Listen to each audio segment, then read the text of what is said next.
Last class में हमने resistance, conductance, resistivity, conductivity, molar conductivity, ये 5 चीजें देखी थी, है ना। एक बार फटाफट रेजिस्टेंस अपन देखे थे V by I, unit was ohm, ohm's law भी डिस्कस किए थे। Then resistance was dependent upon two factors, that is length and area, okay, and एक कांस्टेंट लगाया था हमने, that is resistivity, ठीक है।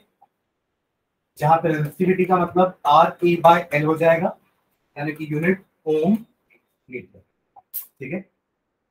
जब हमने देखा था कि it depends upon the material of the conductor, resistivity की वैल्यू, बट रेजिस्टेंस की वैल्यू आपके लेंथ और एरिया पे डिपेंड करेगी,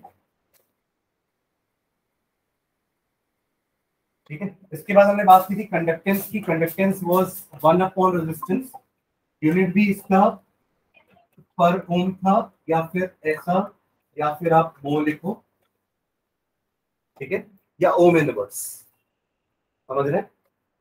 तो ये आपके कंडक्टेंस का यूनिट, कंडक्टेंस का डेफिनेशन।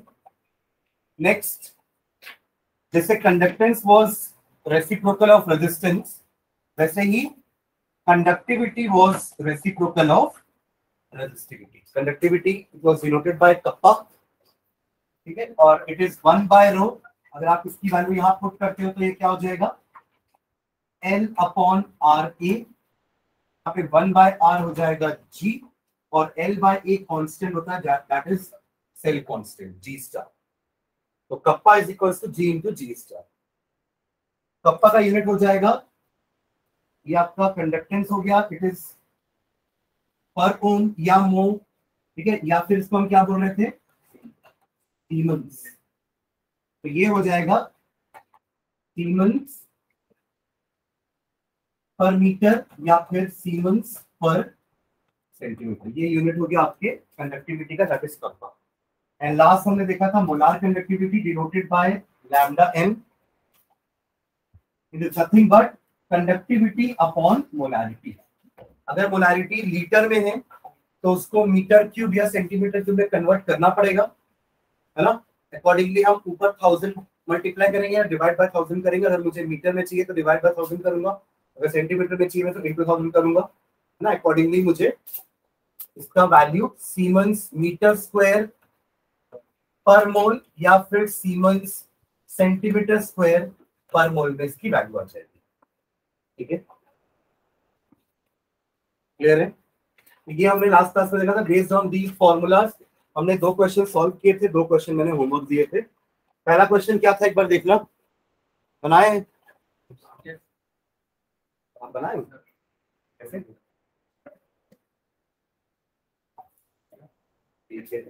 अच्छी बात। हाँ, पहला क्वेश्चन था conductivity of 0.2 m solution of KCl at 298 Kelvin is given, calculate its molar conductivity. बहुत सिंपल सा, हमें बस कोई फॉर्मूला पुट अप करना है। कंडक्टिविटी दी हुई है, kappa is given, that is अबीर बनाया, बता क्या दिया कप्पा, 0.0248 बता सीमेंस। अरे सीमेंस कंडक्टेंस का यूनिट होता है, सीमेंस पर मीटर या सीमेंस पर सेंटीमीटर। देख के बताना, तो किया है ना। मैं क्यों लिखता हूँ बोर्ड में सब, मेरे को नहीं आता है क्या। मैं इससे लिखता था कि आप लोग भी ऐसे ही लिखो कॉपी में, सेंटीमीटर इनवर्स। उसके बाद मोलारिटी गिवन है 0.2 m, ठीक है। तो अगर मुझे मोलार कंडक्टिविटी निकालना है तो कप्पा यानी कि 0.0248 अपॉन 0.2 सेंटीमीटर में निकाले हो ना, इंटू 1000, कितना वैल्यू 124 सीमेंस सेंटीमीटर स्क्वायर। ये फर्स्ट का है, यस। हाँ, सेकेंड क्वेश्चन क्या था, आपको रेजिस्टेंस गिवन था, रेजिस्टेंस वाज 1500 ओम। सानिया बनाए हो फर्स्ट क्वेश्चन।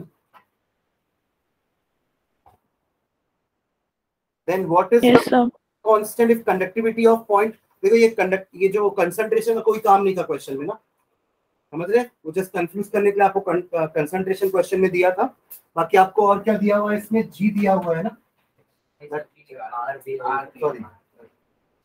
कप्पा दिया है, कप्पा दिया है। आर एंड कप्पा की वैल्यू कितनी है?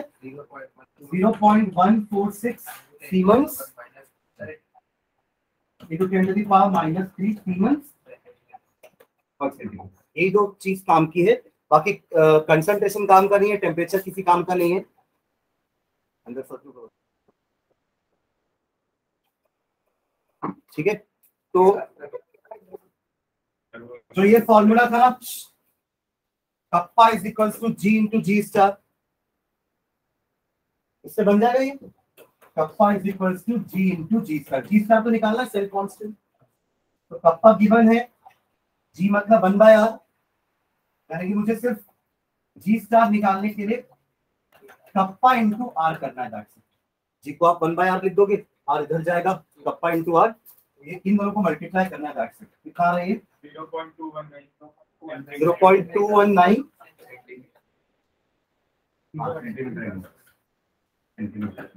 ये आपके सेल कांस्टेंट का यूनिट भी है। तो क्यूब होगा,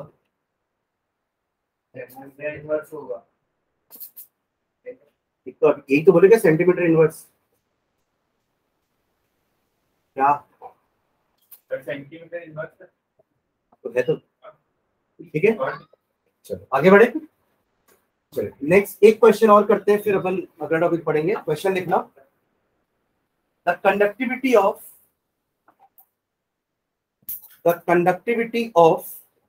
a solution containing, जल्दी, the conductivity of a solution containing 1 gram of anhydrous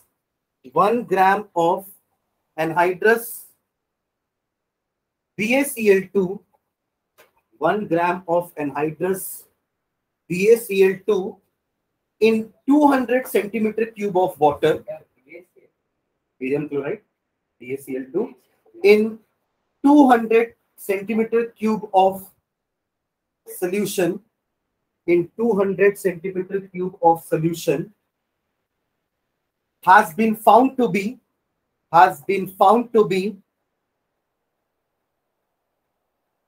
0.0058 unit. क्या होगी? 0058 यूनिट। किसकी वैल्यू लिखेंगे अपन? कंडक्टिविटी की वैल्यू ना ये, सीमेंस पर सेंटीमीटर, ठीक है, सीमेंस पर centimetre, full stop. What is the molar conductivity? What is the molar conductivity? What is the molar conductivity? ठीक है, अभी तक क्वेश्चन जो हमने किए थे, दोनों एग्जांपल और दोनों मैंने जो क्वेश्चन होमवर्क में दिए थे, इसमें मोलारिटी गिवन थी डायरेक्टली, इसमें नहीं दिए। तो पहले हमें मोलारिटी निकालनी होगी, जो अपन पढ़ चुके हैं सॉल्यूशन में। पहले ही मोलारिटी कैसे निकालना है, number of moles of solute upon volume of solution in litres, या सेंटीमीटर क्यूब में निकालोगे तो मोल पर सेंटीमीटर क्यूब में आंसर आ जाएगा। हमको अल्टीमेटली वापस से लीटर को सेंटीमीटर क्यूब में कन्वर्ट करना ही है ना, ये लैम्डा निकालने के लिए। समझ रहे हैं मैं क्या बोल रहा हूँ? तो ऑलरेडी सेंटीमीटर क्यूब में दिए, तो रहने दो उसको सेंटीमीटर क्यूब में। मोलारिटी निकालो पहले। मोलारिटी निकालने के लिए क्या चाहिए? नंबर ऑफ मोल्स चाहिए। वॉल्यूम ऑफ सॉल्यूशन तो दिया है, नंबर ऑफ मोल्स निकालने के लिए क्या चाहिए मुझे? मास इन ग्राम दिया है, 1 ग्राम। मोलर मास चाहिए बस मुझे। तो बीए का ब्रैकेट में लिखा हुआ है, एक्चुअली मैं बस ये जानना चाह रहा हूँ आप लोग को लग रहा है कि नहीं, किसकी जरूरत है कि नहीं। ठीक है, बेरियम का होता है 137 बेरियम का एटॉमिक मास है। ये क्यों जरूरत पड़ रही है? ये जरूरत क्यों पड़ रही है बीए की एटॉमिक मास की? ताकि हम मोलार मास निकाल सके BaCl2 का, तभी आप उसको मोल्स में कन्वर्ट कर पाओगे ना। क्या समझ रहे हैं? बनाओ, तो मैं अज्यूम कर रहा हूँ पता होना चाहिए 35.5। ठीक है, जल्दी, कितना आ रहा है मास?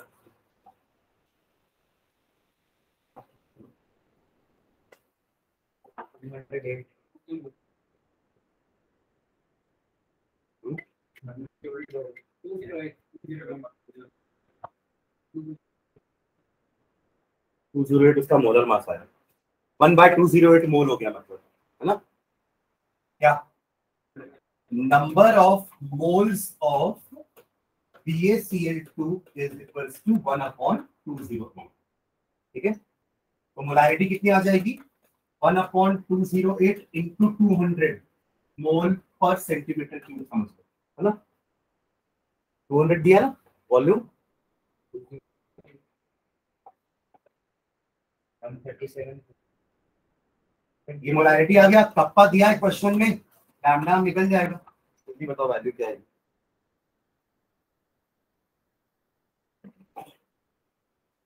अब फॉर्मूले में इंटू 1000 करने की जरूरत नहीं है, समझ रहे हैं, क्योंकि ऑलरेडी आपने मोलारिटी को सेंटीमीटर क्यूब में ही लिया हुआ है। तो no need to convert, no need to multiply 1000 in numerator.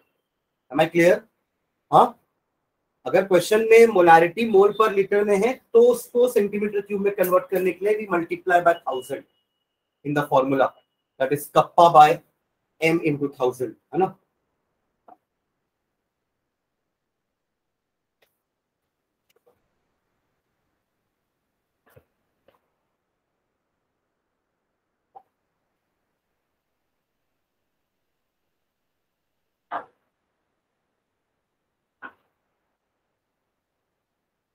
Kappa आपका 0.0058, ये भी सेंटीमीटर में कोई दिक्कत नहीं, बस वैल्यूज पुट करके सॉल्व करना है।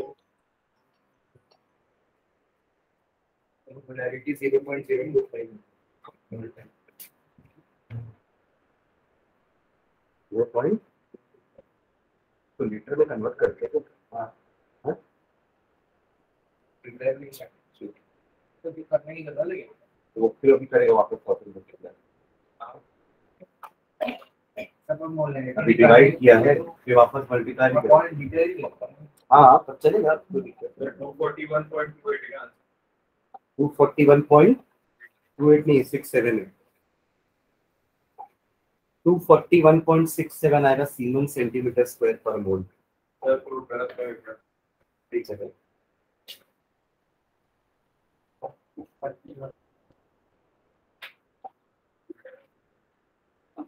उल्टा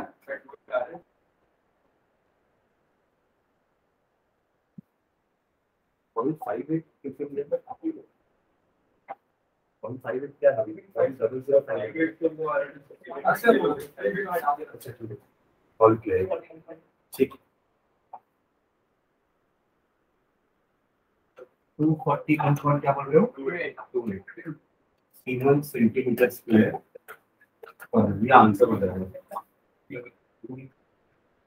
सब कैलकुलेटर पकड़े नहीं सर, बी एंगल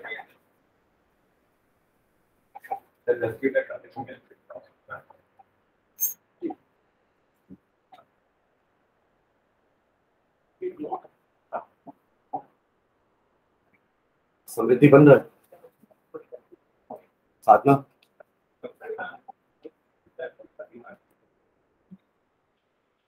चलिए काम करता हूँ।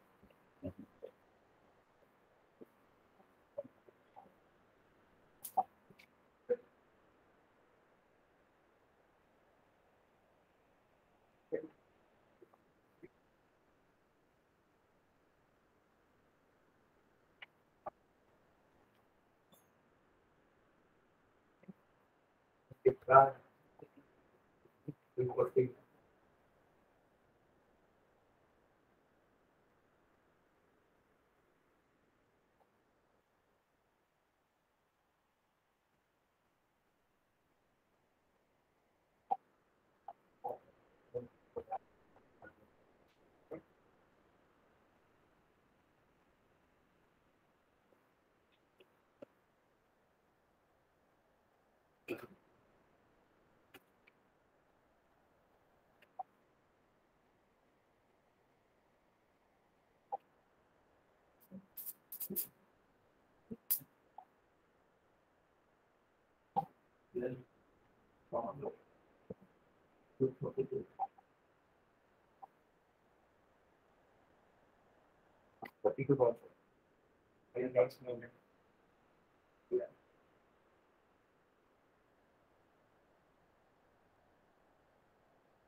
चलो कैलकुलेशन आप लोग कर लेना घर पे।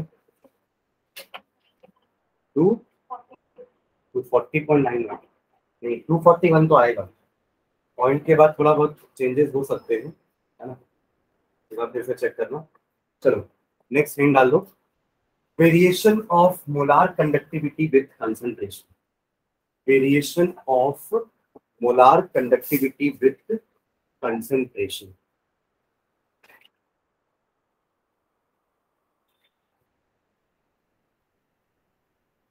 विथ कंसंट्रेशन,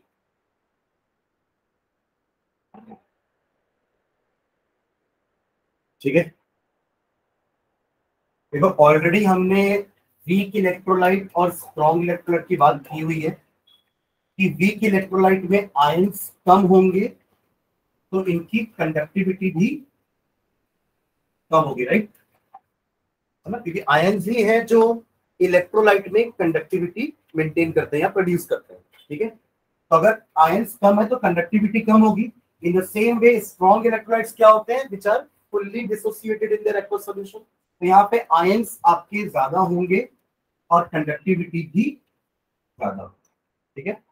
अब अगर आप स्ट्रॉन्ग इलेक्ट्रोलाइट का ही दो टाइप का सॉल्यूशन लेते हो, मतलब स्ट्रॉन्ग इलेक्ट्रोलाइट ही है, मतलब HCl ही है, बट एक डाइल्यूट HCl है और एक कंसंट्रेटेड HCl है, तो यहाँ पे भी कंडक्टिविटी में डिफरेंस आएगा। अगर आपने बहुत ज्यादा कंसंट्रेटेड HCl लिया हुआ है तो हमने पढ़ा था कि इसमें इंटर आयनिक इंटरेक्शन बढ़ जाएगा, inter ionic interaction will increase, यानी कि HCl बहुत ज्यादा हो जाएगा तो H पॉजिटिव Cl नेगेटिव बहुत ज्यादा हो जाएंगे, वो फिर से आपस में एक दूसरे का कंबाइन करके HCl बना देंगे, तो वो आयंस रहे नहीं, तो इससे कंडक्टिविटी बढ़ेगी नहीं, ऊपर से और कम हो जाएगी, समझ रहे। तो कंसंट्रेशन अगर आप बढ़ाते हो ना तो कंडक्टिविटी क्या हो जाएगी, कम। तो उल्टा क्या होगा, अगर आप अपने सोल्यूशन को डाइल्यूट करते हो बाय एडिंग मोर वाटर, आप पानी ऐड करके अपने कंसंट्रेटेड एसिड को डाइल्यूट कर सकते हो, उससे आपका वॉल्यूम बढ़ जाता है, राइट, और ऑटोमेटिकली इंटर आयनिक इंटरेक्शन कम हो जाएगा और कंडक्टिविटी बढ़ जाएगी। तो थंब रूल क्या है कि किसी भी इलेक्ट्रोलाइट में वो वीक हो या स्ट्रांग हो, अगर आप डाइल्यूशन करते हो तो कंडक्टिविटी बढ़ती है, मोलार कंडक्टिविटी बढ़ेगी, समझ रहे। अगर आप ऐसे भी फॉर्मूला देखो तो मोलार कंडक्टिविटी का फॉर्मूला क्या है, कप्पा अपॉन सी है, इससे भी आपको समझ में आएगा। अगर कंसंट्रेशन कम हुआ तो मोलार कंडक्टिविटी बढ़नी चाहिए, समझ में आ रहा है, ये इक्वेशन से भी क्लियर है ना। और अगर उसको अगर आप थ्योरेटिकली समझो कि ऐसा क्या हो रहा है कि कंडक्टिविटी कम हो रही है, कंसंट्रेशन बढ़ने से तो आयंस बढ़ रहे हैं, क्योंकि more and more HCl is there, concentration बढ़ना मतलब HCl और डाल रहे हैं, मतलब HCl और बढ़ रहे हैं मतलब आयंस और बढ़ेंगे, आयंस बढ़ेंगे तो इनका इंटरेक्शन भी तो बढ़ेगा, क्योंकि बीकर तो उतना ही है, समझ रहे। तो सॉल्यूट अगर बढ़ा तो उनके बीच का इंटरेक्शन बढ़ेगा, तो वो फिर से कंबाइन होकर HCl बना देंगे, तो आयंस तो बढ़े ही नहीं एक्चुअली में, समझ रहे। तो मेक अप दैट लॉस हम और पानी ऐड कर दें, अगर आप HCl बढ़ाए हो, कंसंट्रेशन फॉर एग्जांपल आपने बढ़ा दी है तो उसको डाइल्यूट कर दो फिर by adding water, water add करने से स्पेस बढ़ जाएगी, वॉल्यूम बढ़ जाएगा, अपने आप आपके आयंस थोड़े दूर दूर हो जाएंगे, इंटरेक्शन कम हो जाएगा और कंडक्टिविटी बढ़ जाएगी, क्लियर है।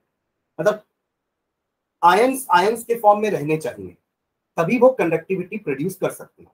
अगर आयंस कंबाइन होकर मॉलिक्यूल बन गए तो फिर कंडक्टिविटी नहीं कर पाएंगे। इससे सबसे पहले अपन यही पढ़ते हैं कि इलेक्ट्रोलाइटिक कंडक्टर्स में कंडक्टिविटी किसके कारण थी, आयंस के कारण। तो आयंस को आयंस रहना पड़ेगा ना, तभी वो कंडक्टिविटी कर पाएंगे, बढ़ा पाएंगे, और वो आयंस तभी रहेंगे जब कंसंट्रेशन कम होगी। में ज्यादा फर्क नहीं पड़ेगा, मैं उस दिन भी बताया था ये चीज। वीक इलेक्ट्रोलाइट में क्या है, देखो वीक इलेक्ट्रोलाइट में कुछ ही मॉलिक्यूल्स आयंस में ब्रेक है। तो अगर मैं एग्जांपल लूं तो CH3COOH is a weak electrolyte and KCl is a strong electrolyte. Acids, strong bases are strong electrolytes, उस दिन लिखे थे अपन, all strong bases, strong acids are strong electrolytes and weak acids, weak bases are weak electrolytes. ऊपर से salt, ऐसा salt जो strong acid और strong base से मिलकर बना है, वो भी एक स्ट्रॉन्ग इलेक्ट्रोलाइट ही होगा। स्ट्रॉन्ग एसिड स्ट्रॉन्ग बेस को मिलाओगे तो जो रिजल्टेंट सॉल्ट है, एसिड बेस को मिलाएंगे तो सॉल्ट बनेगा ना, When acid and base react together, they form salt and water. तो वो रिजल्टेंट सॉल्ट भी एक स्ट्रॉन्ग इलेक्ट्रोलाइट होगा। तो ये KCl जो एक रिजल्टेंट सॉल्ट है, किससे बना है ये? KOH और HCl से। अगर आप बेस KOH लेते हो which is a strong base, HCl एक स्ट्रॉन्ग एसिड है, दोनों को मिक्स करोगे तो KCl बनेगा। समझ रहे हैं? तो ये एक स्ट्रॉन्ग इलेक्ट्रोलाइट है, ये वीक इलेक्ट्रोलाइट है। अब मान लो इसमें 10 मॉलिक्यूल है KCl के, 10 मॉलिक्यूल है CH3COOH के। क्योंकि ये स्ट्रॉन्ग इलेक्ट्रोलाइट तो पहले से ही ये 10 K पॉजिटिव और 10 Cl नेगेटिव में ब्रेक है पहले से, कुछ करने की जरूरत नहीं है, क्योंकि स्ट्रॉन्ग इलेक्ट्रोलाइट की प्रॉपर्टी होती है कि वो अपने पूरे आयंस में ब्रेक रहते हैं। बट ये नहीं रहते हैं, हो सकता है इनमें 3 या 4 ही CH3COO नेगेटिव बना रहे होंगे, बाकी के सब 7 मॉलिक्यूल्स अभी भी एसिटिक एसिड के फॉर्म में ही है, मॉलिक्यूल के फॉर्म में। पर अगर आप दोनों में डाइल्यूशन करोगे, मान लो आपने इसमें भी पानी ऐड किया, इसमें भी पानी ऐड किया, we are diluting both the solution, strong में भी वीक में भी। बाय डिफॉल्ट पहले से वीक इलेक्ट्रोलाइट की कंडक्टिविटी कम ही रहती है, इसकी कंडक्टिविटी ज्यादा रहती है। डाइल्यूशन करने पे दोनों की कंडक्टिविटी बढ़ने वाली है, जो हम यहाँ पहले देख चुके हैं। डाइल्यूशन करेंगे तो कंडक्टिविटी दोनों की बढ़ेगी, बट यहाँ पे डाइल्यूशन करने पे क्या होगा ना, आयंस भी और ज्यादा क्रिएट होंगे। वीक इलेक्ट्रोलाइट में क्या था, अभी आयंस कम थे, पानी डालने के बाद more number of CH3COOH will break, तो इनकी कंडक्टिविटी आयंस के इंक्रीज होने से भी बढ़ेगी। इनकी कंडक्टिविटी बस वॉल्यूम बढ़ने से बढ़ रही है, बट यहाँ पे तो वॉल्यूम भी बढ़ रहा है और आयंस भी बढ़ रहे हैं, इसलिए वीक इलेक्ट्रोलाइट की कंडक्टिविटी ज्यादा बढ़ेगी और स्ट्रॉन्ग इलेक्ट्रोलाइट की कंडक्टिविटी कम बढ़ेगी। पर डाइल्यूशन से दोनों की कंडक्टिविटी बढ़ेगी। समझ रहे हैं मैं क्या बोल रहा हूँ? उसकी स्टडी जो किए थे ना, तो एक ग्राफिकल फॉर्म में हम इसे प्लॉट कर सकते हैं, ग्राफ बिटवीन कंसंट्रेशन एंड पूरा तो आयंस में ब्रेक हो गया, पूरी ब्रेक है पहले से, उसको तो फर्क पड़ना नहीं चाहिए कि डाइल्यूट हो या फिर कंसंट्रेटेड तो इंटरेक्शन कम हुआ ना, इसलिए उसको फर्क पड़ा है बस। ठीक है, तो in the Y axis I am taking molar conductivity, ठीक है, तो वेरिएशन पड़ रहा है ना विद रिस्पेक्ट टू किसके, कंसंट्रेशन। तो एक्स एक्सिस में मैं कंसंट्रेशन ले रहा हूँ, वाई एक्सिस में मैं मोलार कंडक्टिविटी ले रहा हूँ। ठीक है, तो बाय डिफॉल्ट मान लेते हैं कि KCl का कंडक्टिविटी CH3COOH से ज्यादा है, सही लिखूं? अभी दोनों का कंसंट्रेशन हाई है, राइट?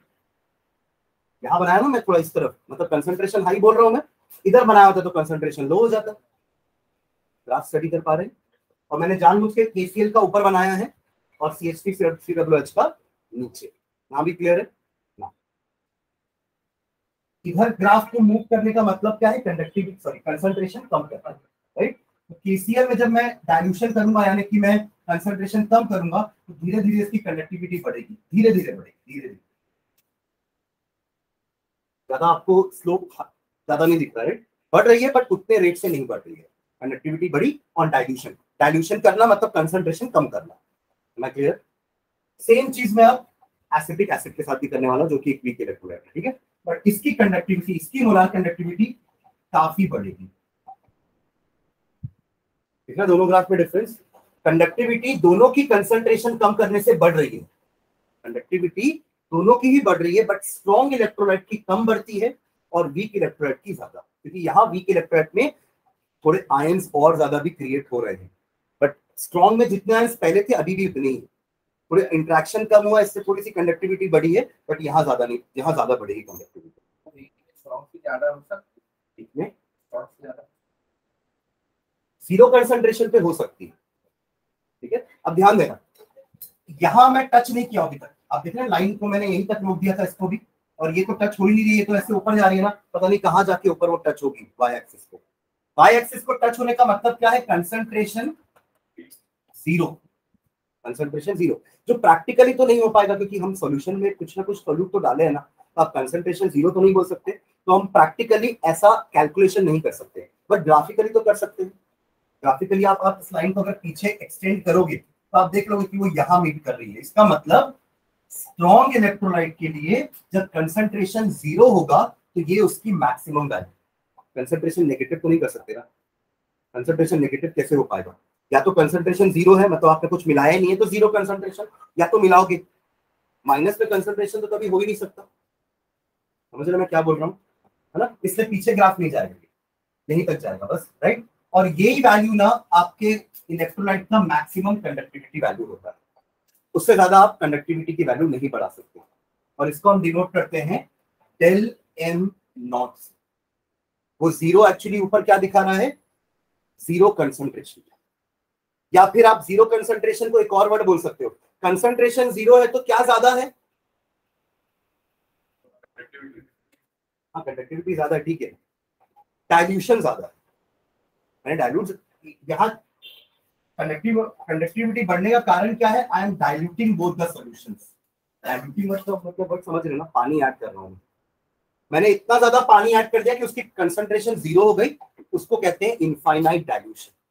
इनफाइनाइट समझ रहे हैं, डाइल्यूशन समझ रहे हैं, इतना ज्यादा पानी ऐड किया कि अब वो सॉल्यूट नाम मात्र का लग रहा है उसको, समझ गए।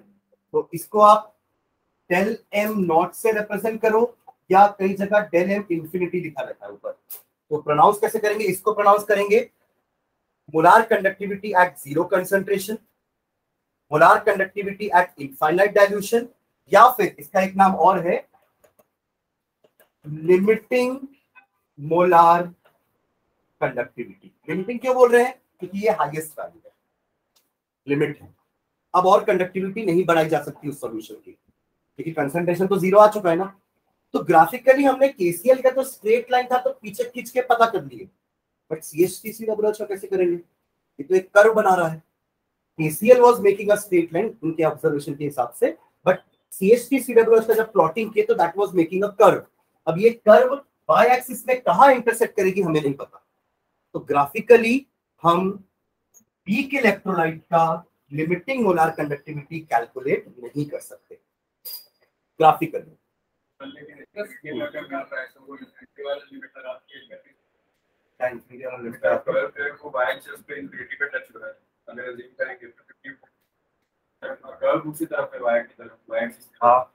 ये assume कर सकते हैं कि इन्फिनिटी पे मिल रहा है y एक्सिस पे, वो डेल इन्फिनिटी है लगा के लिमिटिंग मोलर कंडक्टिविटी निकाल सकते हैं। ये वैल्यू कैसे निकालोगे, मतलब वो किस पॉइंट पे टच करेगा y पे कैसे पता चल रहा है, मतलब लिमिट y जब एज्यूम कर उसको इन्फिनिटी पॉइंट पे अगर वो टच कर रहा है तो वो इन्फिनिटी वाला फैक्टर लगा सकते हैं। इन्फिनिटी पॉइंट मतलब ऊपर y एक्सिस में इन्फिनिटी पे टच कर रहा है, ठीक है, तो वैल्यू क्या होगी, इन्फिनिटी वैल्यू थोड़ा लिखेंगे अपन किसी भी कंडक्टिविटी, हाँ वो आप मैथमेटिकल इक्वेशन से कर सकते हो, मैं इक्वेशन ही बताता हूँ आपको, ठीक है, बट ग्राफिकली आप टच करके बता नहीं सकते कि ये वैल्यू आपकी मोलार कंडक्टिविटी की वैल्यू है, जैसे हम केसीएल के केस में कर पा रहे हैं। उसका कारण बस केसीएल का क्या है कि वो स्ट्रेट लाइन बन रहा है, बट ये कर्व बन रहा है, बस यही कारण है कि हम इसकी molar conductivity at infinite dilution graph से कैलकुलेट नहीं कर पा रहे हैं। हाँ आप ये सब की बता सकते हो कि इतने कंसंट्रेशन पे उसकी वैल्यू ये है, इतने कंसंट्रेशन पे उसकी कंडक्टिविटी की वैल्यू ये है, मोलार कंडक्टिविटी की वैल्यू, इतने कंसंट्रेशन पे उसकी मोलार कंडक्टिविटी की वैल्यू ये है, बट जीरो कंसंट्रेशन पे नहीं बता पाएंगे इसकी वीक इलेक्ट्रोलाइट की, बट स्ट्रॉन्ग इलेक्ट्रोलाइट क्योंकि वो एक स्ट्रेट लाइन बना रहा है तो इसकी molar conductivity at infinite dilution हम पीछे एक्सटेंड करके बना सकते हैं। एक्सपेरिमेंटली तो आप ऐसे भी नहीं निकाल सकते क्योंकि आप जीरो कंसंट्रेशन कभी कर नहीं सकते। जीरो कंसंट्रेशन का मतलब है कि सॉल्यूट ऐड ही नहीं हुआ, अगर सॉल्यूट ऐड ही नहीं हुआ तो फिर वो इलेक्ट्रोलाइट ही नहीं कहलाएगा, ठीक है। तो वो एक सिर्फ ये जो निकाला गया ना ये एक हाइपोथेटिकल वैल्यू है, आप प्रैक्टिकली नहीं निकाल सकते, बट ग्राफ तो क्या हमने प्लॉट किया तो हम ग्राफ से तो निकाल सकते हैं वो चीज, ठीक है ठीक है। तो ये इसका ग्राफ हो गया। तो अब हम वीक इलेक्ट्रोलाइट के लिए molar conductivity at infinite dilution कैसे निकालेंगे, तो उसके लिए एक लॉ था, रॉश करके एक साइंटिस्ट थे, उन्होंने एक लॉ दिया था, उस लॉ की हेल्प से हम इसकी वैल्यू निकाल सकते हैं मैथमेटिकली, ठीक है, बट ग्राफिकली हम कैलकुलेट नहीं कर सकते। समझ में आ रहा है, चलो इसके लिए वो लिखना। अच्छा इसका एक इक्वेशन भी था ना, C is equals to del m naught minus a under root में c। देखो इस इक्वेशन को कैसे समझेंगे आप लोग, y is equals to mx plus c equation जानते हैं ना स्ट्रेट लाइन का, ये कुछ वैसा ही है। ये क्या है, del m c का मतलब है कोई molar conductivity at any concentration, ऊपर c लिखा मतलब एट एनी कंसंट्रेशन, ऊपर जीरो लिखा मतलब जीरो कंसंट्रेशन, वो तो वैल्यू मैक्सिमम है, वो तो वैल्यू कांस्टेंट है इसके लिए, राइट। और a आपका एक कांस्टेंट है एंड c आपका कंसंट्रेशन अंडर रूट में, तो y is equals to mx plus c, c एक इंटरसेप्ट हो गया ना, हमारी लाइन ओरिजिन से चालू नहीं हो रही है, it is intersecting at point, समझ रहे हैं? तो ये जो आपका है ना अंडर रूट सी, ये आपका एक्चुअली माइनस ए आपका स्लोप है, माइनस ए क्या है, स्लोप। अगर आप इसको ऐसे इक्वेट करो, देखो इक्वेशन से mc is equals to lambda m naught minus a under root में c, pi is equals to c plus nx लिखना हूँ फिलहाल, देखो लिखा भी ऊपर ऐसे ही है। वही जो अपन डॉट प्लॉट करके भी पीछे कर रहे हैं ना, उसको बस मान रहे हैं। हाँ ये वही चीज है, ये इंटरसेप्ट है ना, ये आपका इंटरसेप्ट हो गया, ये आपका x की वैल्यू होगी कंसंट्रेशन, और स्लोप क्या है आपका माइनस है। और आप स्लोप माइनस का मतलब क्या होता है, फॉलिंग कर्व है ना, और दोनों आपके फॉलिंग कर्व ही है। कंसंट्रेशन के साथ कंडक्टिविटी कम होगी, कंसंट्रेशन कम करोगे तो कंडक्टिविटी बढ़ेगी। इनवर्स रिलेशन है ना, ठीक है। इसलिए सामने आपका वहां पे क्या आ गया है, माइनस, स्लोप क्या है, माइनस ए। क्लियर है दोनों, ये लाइन का इक्वेशन समझ पा रहे हैं ना। वाई एक्सिस में हमने मोलार कंडक्टिविटी लिया हुआ है, एक्स एक्सिस में हमने कंसंट्रेशन लिया हुआ है, वाई एक्सिस में जो पॉइंट पे मीट होगा उसको अपन डेल एम नॉट बोलेंगे। स्ट्रॉन्ग इलेक्ट्रोलाइट का तो ये पॉइंट अपन निकाल ही सकते हैं, जितने भी स्ट्रॉन्ग इलेक्ट्रोलाइट है सबके लिए ये वैल्यू हम निकाल सकते हैं ग्राफ से, ठीक है। पर हम वीक इलेक्ट्रोलाइट का ये वैल्यू नहीं निकाल पाएंगे ग्राफ से, ठीक है। लिखना नीचे मोलार कंडक्टिविटी, आप बोल सकते हो कि ये इक्वेशन सिर्फ उसके लिए ट्रू है, स्ट्रॉन्ग के लिए, क्योंकि वीक इलेक्ट्रोलाइट तो वैसे भी स्ट्रेट लाइन नहीं बना रहा है ना, वो तो कर्व बना रहा है, समझ रहे हैं। तो लिखना नीचे molar conductivity of strong electrolytes, molar conductivity of strong electrolytes, molar conductivity of strong electrolytes vary according to the equation, vary according to the equation, vary according to the equation, ये ऊपर वाला इक्वेशन लिख रहे हैं, lambda mc, that is the molar conductivity at any concentration, is equals to molar conductivity at infinite dilution minus a एक constant है under root में c concentration slope। अब वो स्लोप अलग अलग होगा ना, अलग अलग इलेक्ट्रोलाइट के लिए वो स्लोप अलग अलग होगा, ठीक है। बट ये स्लोप की वैल्यू ज्यादा नहीं है ना। हाँ नीचे लिखना where a is the constant, where a is constant depending upon electrolyte, depending upon electrolyte।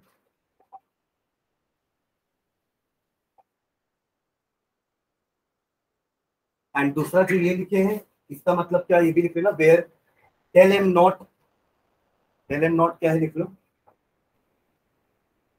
Line में लिखना समझ में आएगा। इसको लिखो molar conductivity at infinite dilution, molar conductivity at infinite dilution. हाँ जीरो, नाम दोनों, नाम सबका एक ही है। एक्चुअली कुछ बुक में ना इंफिनिटी लिखा रहता है, आप लोग की एनसीईआरटी में नॉट लिखा होगा देखिए। तो del m naught क्या हो गया, molar conductivity at infinite dilution, also called limiting molar conductivity, also called limiting molar conductivity, also called limiting molar conductivity, ठीक है। नेक्स्ट टाइम लिखना एक्चुअली में स्ट्रॉन्ग इलेक्ट्रोलाइट में हो क्या रहा है जिससे कंडक्टिविटी कम बढ़ रही है कंसंट्रेशन कम करने से।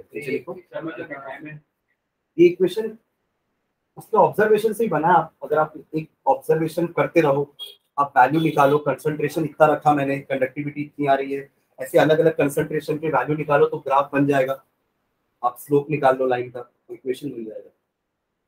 सर वो m del नॉट और m del इंफिनिटी से पूरा वैल्यू सेम हो लिखा है, अरे क्या बोला डेल, वहां पर लैम्डा कोई बुक में इंफिनिटी दिया। हाँ वो एक ही है, ये और वो एक ही चीज, वैल्यू एक ही है, इंफिनिटी और जीरो। हाँ एक ही है, वो मतलब एक ही है, उसका लिखा अलग तरीके से है। आपके में डेल एम इंफिनिटी लिखा हुआ है या यहाँ डेल एम नॉट लिखा हुआ है, जीरो कंसंट्रेशन या इनफाइनाइट एडिशन, दोनों का मतलब एक ही होता है। हाँ भाई, कंसंट्रेशन जीरो क्या, हाँ नेचुरल में लिखा, इन strong electrolyte, in strong electrolyte, in strong electrolyte there is only a small increase in conductance. In strong, समझ के लिखना ना क्या लिख रहे हैं, in strong electrolyte there is only a small increase in conductance.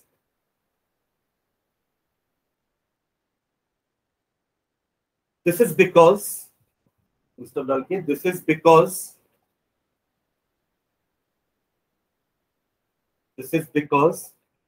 a strong electrolyte is completely dissociated. This is because a strong electrolyte is completely dissociated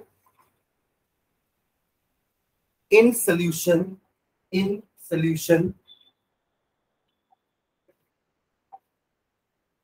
and so number of ions remains constant. And so number of ions remains constant. And so number of ions remains constant. Full stop. At higher concentration, the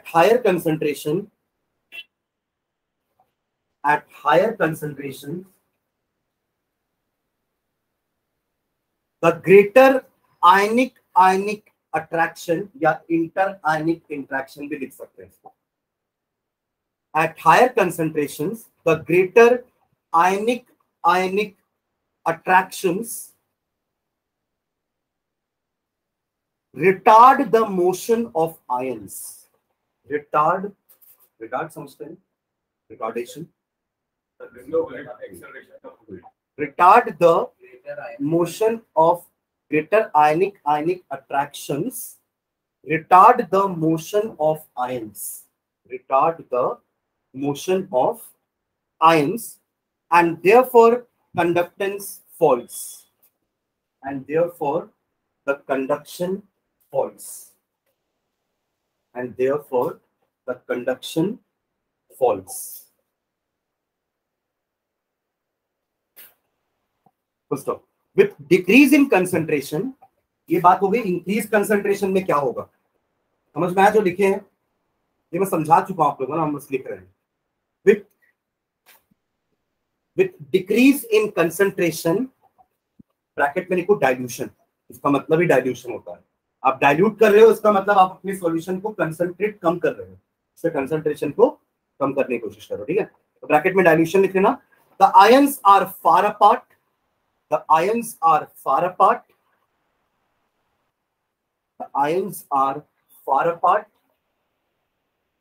and therefore attraction decreases,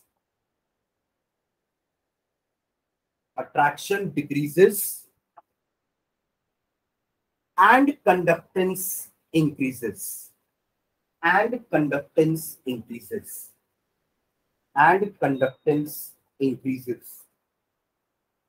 and approaches a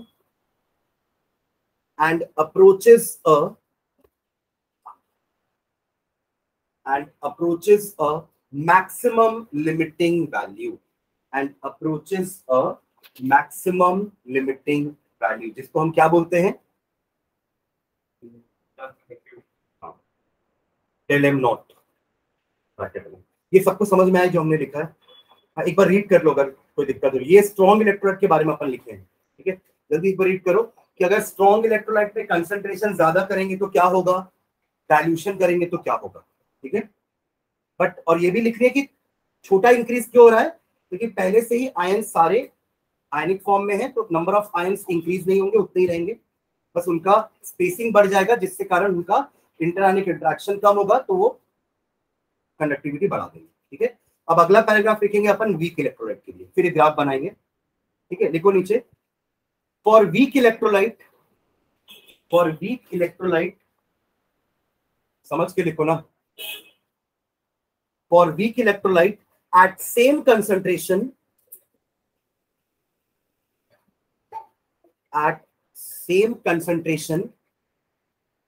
conductance is much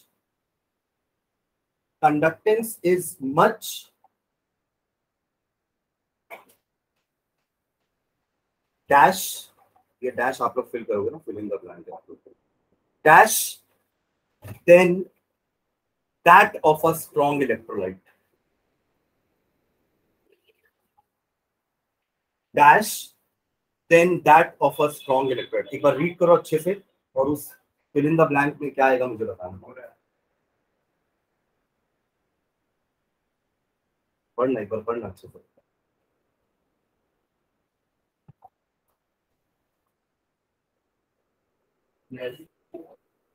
हाँ क्या होगा? इस much dash then, मतलब कुछ ना कुछ lower greater smaller greater ऐसे कुछ वर्ड आना चाहिए ना, देन लिख दिया पर आगे क्या आना चाहिए प्राजक्ता? लोअर। आप क्या बोलते हो समृद्धि? दोनों। ये लाइन समझ में आ रही? क्या लिखे हैं कि वीक इलेक्ट्रोलाइट का अगर सेम कंसंट्रेशन लेते हैं तो उसकी कंडक्टेंस की वैल्यू स्ट्रॉन्ग इलेक्ट्रोलाइट से कम होती है कि ज्यादा होती है? सेम कंसंट्रेशन बोल रहा हूं, मतलब स्ट्रॉन्ग इलेक्ट्रोलाइट भी सेम कंसंट्रेशन पे लिया है मैंने और वीक इलेक्ट्रोलाइट भी सेम कंसंट्रेशन पे है। वो ये पॉइंट हो गया ना बेटा, ये वाला पॉइंट है। एट सेम कंसंट्रेशन CH3COOH जो कि वीक इलेक्ट्रोलाइट है उसकी molar conductivity value strong electrolyte से कम है। ठीक है, तो क्या बढ़ा जाएगा वहां पे? लोअर देन या लेस देन। ठीक है, समझ रहे हो? Lower than that of a strong electrolyte, full stop. In weak electrolyte,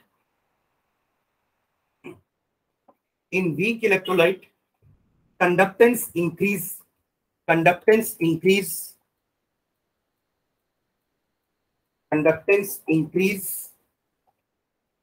with decrease in concentration, conductance increase होता है जब कंसंट्रेशन कम होती है, विद डिक्रीज इन कंसंट्रेशन।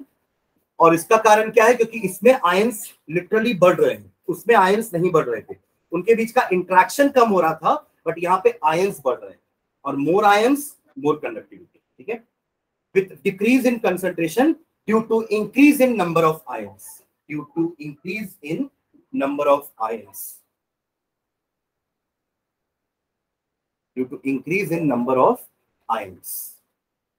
ठीक है। on plotting the graph,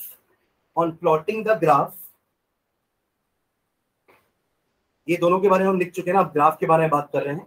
on plotting the graph, strong electrolyte forms a straight line,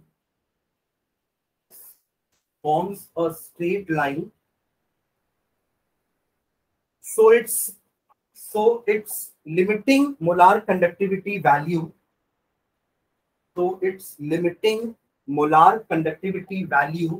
यानी कि del m naught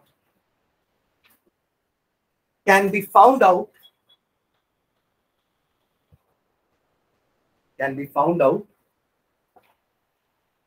by extending its line till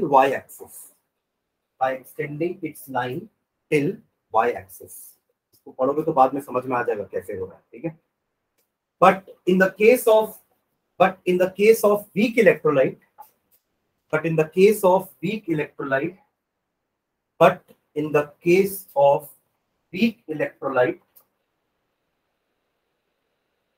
it is forming a curve,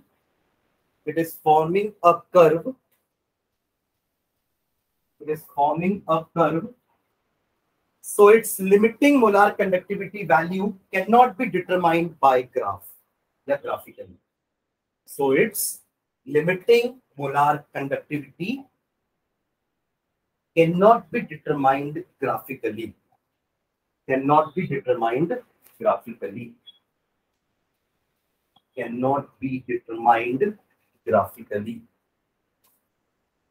पता strong वाले से ज्यादा ही हाँ, नहीं ऐसा जरूरी नहीं, ऊपर जाए जा रहा है स्ट्रॉन्ग वाला बस अच्छा, वैल्यू उसकी मोलार कंडक्टिविटी की ना, वो ज्यादा, ठीक है। चलो ग्राफ बना लो। ये मैं कंसंट्रेशन की बात कर रहा हूँ, कंसंट्रेशन क्या दोनों का सीधा है, ठीक है। इसका ग्राफ बना लो और साफ सुथरा ग्राफ निकालो थे।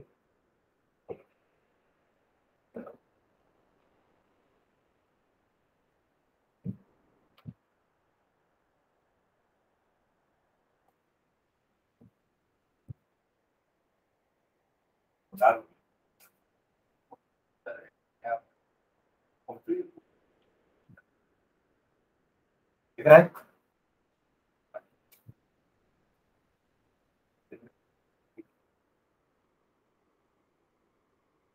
ठीक है भाई, केसीएल और CH3COOH ही लिया हुआ है। देख रहे, ये आपका स्ट्रॉन्ग इलेक्ट्रोलाइट है, इसकी स्ट्रेट लाइन बनेगी और उसकी कर्व। मीट मत कराना उसको ना वाई एक्सिस में, इसको करा सकते हो मीट। उसको भी लेकिन डॉटेड लाइन हाँ, डॉटेड लाइन से करना ज्यादा बेटर है। क्या करना सर, ये जो वीक इलेक्ट्रोलाइट का जो ग्राफ है वो कर्व है, वो क्लोज आते जा रहा है ना वाई एक्सिस के। हाँ, क्लोज आएगा। ऐसे वापस नहीं हो जाएगा। नहीं, क्लोज कैसे होगा ऐसे? आप कंसंट्रेशन तो कम कर रहे हो, तो वो ऐसे कैसे होगा? ये रोलर कोस्टर थोड़ी ना है कि वो ऐसे आ जाएगा वापस। कंसंट्रेशन हम कम ही करें ना, तो यहाँ आने का तो सवाल ही नहीं उठता, वो इधर ही जाएगा। कंसंट्रेशन कम कर रहा तो ग्राफ तो लेफ्ट साइड में ही शिफ्ट होने वाला है।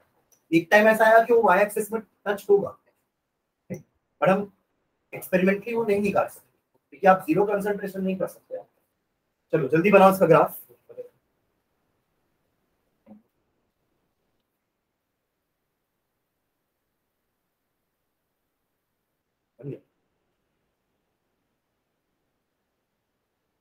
कैसे वैसे लिख देना, √C वर्सेस डेल एम है। डेल एम आपका सीमेंस मीटर स्क्वायर पर मोल में है, ये मोल पर लीटर में है, ठीक है। तो जल्दी जल्दी लिखो।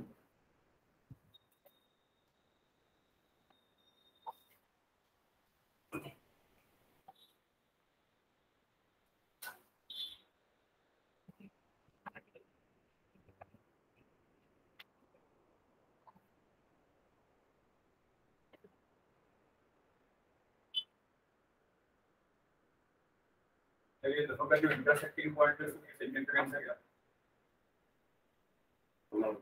उस समय दोनों का कंडक्टिविटी सेम है, ऐसा बोल सकते हो। At what concentration? At what concentration both electrolyte will have same conductivity? ऐसा बोल सकते हो।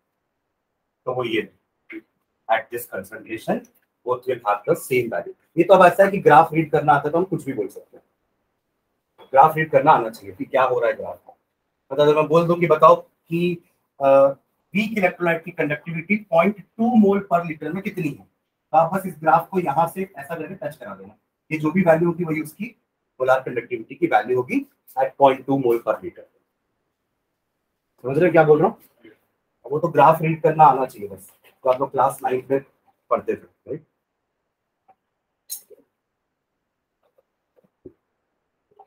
सानिया समझ में आ रहा है?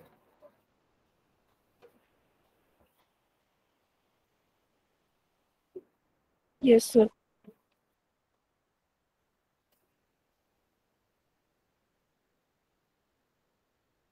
आगे बढ़े।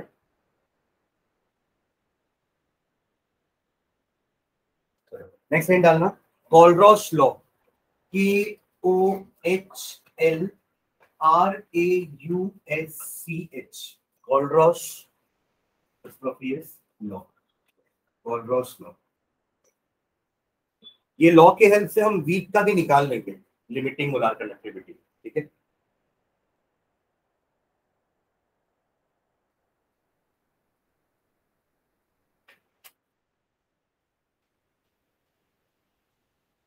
ठीक है, तो इन्होंने क्या बोला था कि किसी भी इलेक्ट्रोलाइट का लिमिटिंग मोलार कंडक्टिविटी का वैल्यू, इसका नाम वही है ना, लिमिटिंग मोलार कंडक्टिविटी, ठीक है। किसी भी इलेक्ट्रोलाइट, जैसे फॉर एग्जांपल अगर मैं KCl की बात करता हूं तो उन्होंने ये बोला कि किसी भी इलेक्ट्रोलाइट का लिमिटिंग मोलार कंडक्टिविटी का वैल्यू उनके दोनों आयंस पे डिपेंड करता है। Electrolyte are made up of ions, तो उसकी ओवरऑल कंडक्टिविटी आयंस की आयनिक कंडक्टिविटी पे डिपेंड करेगी, ये उनका बोलना, समझ रहे?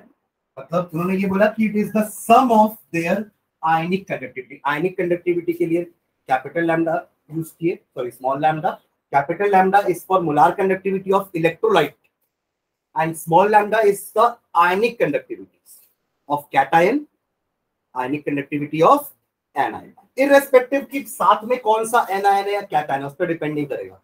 पोटेशियम है तो पोटेशियम के कारण इंफिनिटी लिखो या 0 लिखो, प्लस Cl, ये उनका लॉ। तो इसको अपन स्टेटमेंट कैसे बोलेंगे? Limiting molar conductivity of an electrolyte is the sum of ionic conductivities of cation and anion.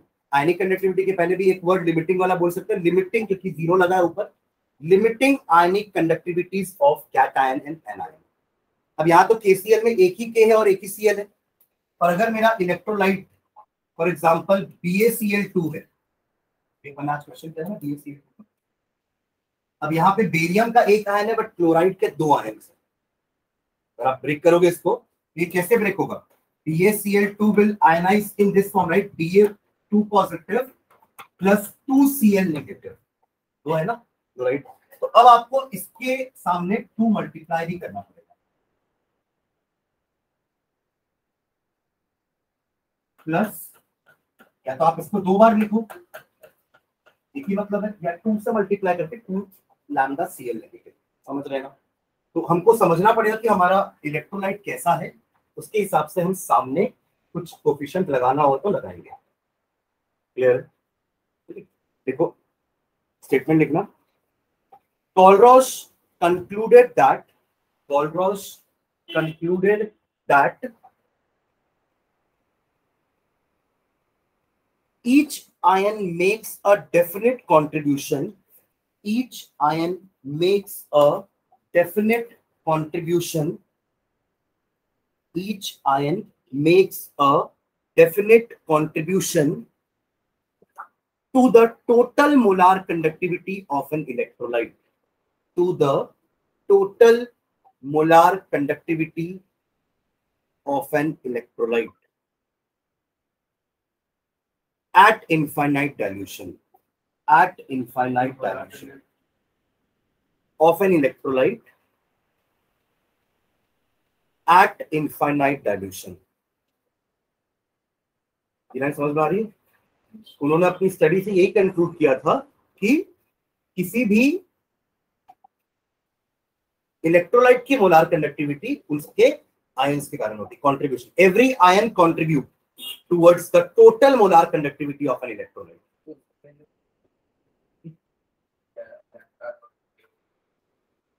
वो आप डिफरेंस करके निकाल सकते हो ना, पहले आप KCl का मोलार कंडक्टिविटी निकालो, है ना, फिर K को कांस्टेंट रखो और KBr का निकालो, दोनों में डिफरेंस आएगा ना, समझ में आएगा कि K का क्या कंट्रीब्यूशन या Cl का क्या कंट्रीब्यूशन। एक्चुअली यही उनकी स्टडी थी, आपको दिखाता हूँ वैल्यूज निकाल के, ठीक है। तो क्या लिखे? Concluded that each ion makes a definite contribution to the total molar conductivity of an electrolyte at infinite dilution, full stop. This law states that, statement लिखते हैं ये सम वाला, this law states that, inverted commas के अंदर law लिखना, ये उनका conclusion था, कंक्लूडेड दैट लिखा तुम, ठीक है। ऑब्जर्वेशंस होती हैं, उनके बेसिस में कंक्लूजन्स होते हैं, फिर एक स्टेटमेंट्स लॉ देते हैं, ठीक है। Okay, the limiting molar conductivity of an electrolyte, the limiting molar conductivity of an electrolyte, the limiting molar conductivity of an electrolyte, इसकी जगह आप molar conductivity at infinite dilution भी लिख सकते हो, ठीक है ना, वो बार बार बोलने की जरूरत नहीं है। The limiting molar conductivity of an electrolyte is the sum of, is the sum of, is the sum of, कौन सा वाला सम लिख रहे हैं? एसओएमई वाला तो नहीं लिखे ना कुछ, तो सब यही है, ठीक है। Is the sum of the limiting, is the sum of limiting ionic conductivities, limiting ionic conductivities of the cation and the anion, of the cation and the anion, each multiplied with, हम तो generalise state में लिखेंगे ना, KCl होगा तो चलो ठीक है, आगे 1 1 मल्टीप्लाई कर रहे हैं, बट BaCl2 में तो हमको Cl के सामने 2 मल्टीप्लाई करना पड़ा था ना, समझ रहे हैं मैं क्या बोल रहा हूँ? हाँ, MgCl2 में भी आपको 2 मल्टीप्लाई करना पड़ेगा, ठीक है? तो each multiplied with the number of ions present in, each multiplied with the number of ions present in, each multiplied with the number of ions present in one formula unit of electrolyte, one formula unit of electrolyte.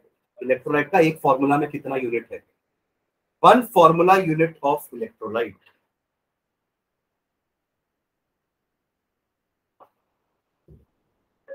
ठीक है, एक general सा statement लिखना, मान लो एक AXBY नाम का electrolyte है, AXBY.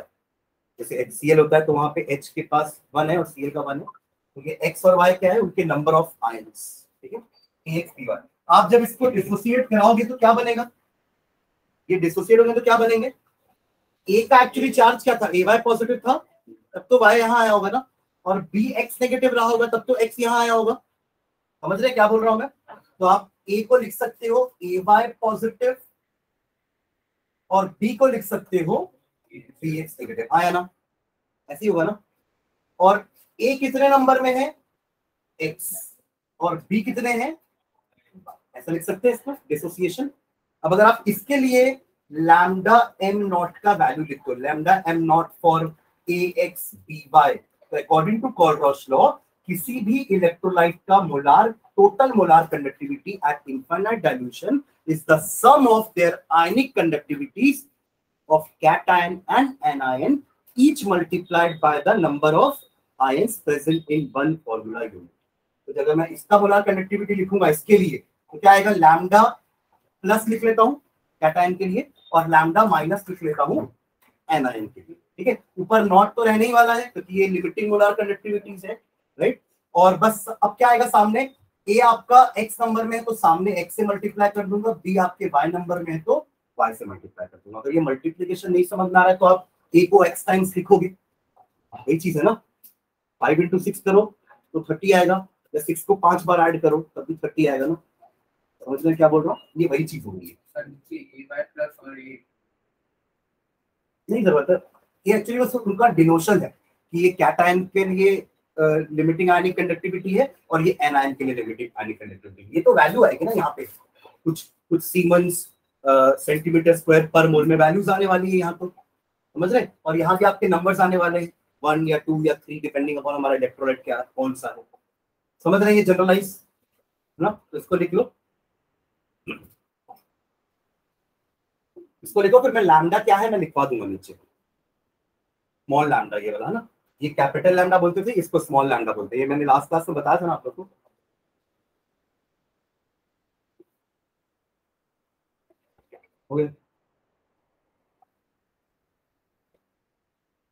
इसको लिखाने की जरूरत नहीं है, ये तो आपको पता है क्या है. It is the limiting molar conductivity of an electrolyte. Complete electrolyte की लिमिटिंग मोलार कंडक्टिविटी है. इन दोनों के बारे में बस लिख लेते हैं. Where lambda plus naught and lambda minus naught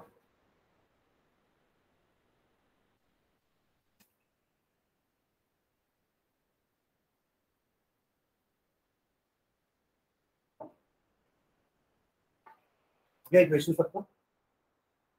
So where lambda plus naught and lambda minus naught are the limiting ionic conductivities of cation and anion. Of cation है आपका AY positive and anion है आपका BX negative. Limiting ionic conductivities of cation and anion. देखो limiting word भी use करके और आगे infinite dilution भी मत यूज करना, रिडंडेंसी हो जाएगी. समझ रहे? Limiting molar conductivity at infinite dilution में क्या मतलब होता है? समझ रहे मैं क्या बोल रहा हूँ? अगर आपने सामने लिमिटिंग वर्ड यूज कर लिया तो फिर आगे जाके इनफाइनाइट डाइल्यूशन बोलने का मतलब नहीं है, इट मेक्स नो सेंस, क्योंकि लिमिटिंग वैल्यू ही इनफाइनाइट डाइल्यूशन पे है ना। तो अगर आप सामने लिमिटिंग लगा दिए हो तो no need to write infinite dilution बाद में, समझ रहे हैं। और अगर आप सामने लिमिटिंग नहीं लगा रहे तो फिर बोलो molar conductivity at infinite dilution, या फिर बोलो लिमिटिंग मोलार कंडक्टिविटी, समझ रहे हैं ना। Limiting molar conductivity at infinite dilution अपने आप में बोलना गलत है, क्योंकि वो पहले से ही आप लिमिटिंग आगे वर्ड लगा दिए, मतलब वो इनफाइनाइट डाइल्यूशन की ही बात कर रहे हैं। मैं क्लियर, ठीक है। तो ये इसका लॉ हुआ। अब इस लॉ के एप्लीकेशन से ना हम जो आज नहीं निकाल पाए वो निकालेंगे। क्या नहीं निकाल पाए आज? वीक इलेक्ट्रोलाइट का लिमिटिंग मोलार कंडक्टिविटी ग्राफ से नहीं निकाल पा रहे थे ना, कर्व के कारण। तो ग्राफ याद रखना ना, जैसे हमारे सॉल्यूशंस में वो बॉइलिंग पॉइंट वाले ग्राफ और फ्रीजिंग पॉइंट वाले ग्राफ इंपॉर्टेंट है, वो आ सकते हैं क्वेश्चन डायरेक्टली कि how is boiling point related, ऐसा करके इसका भी ग्राफ आया है एग्जाम में, समझ रहे हैं।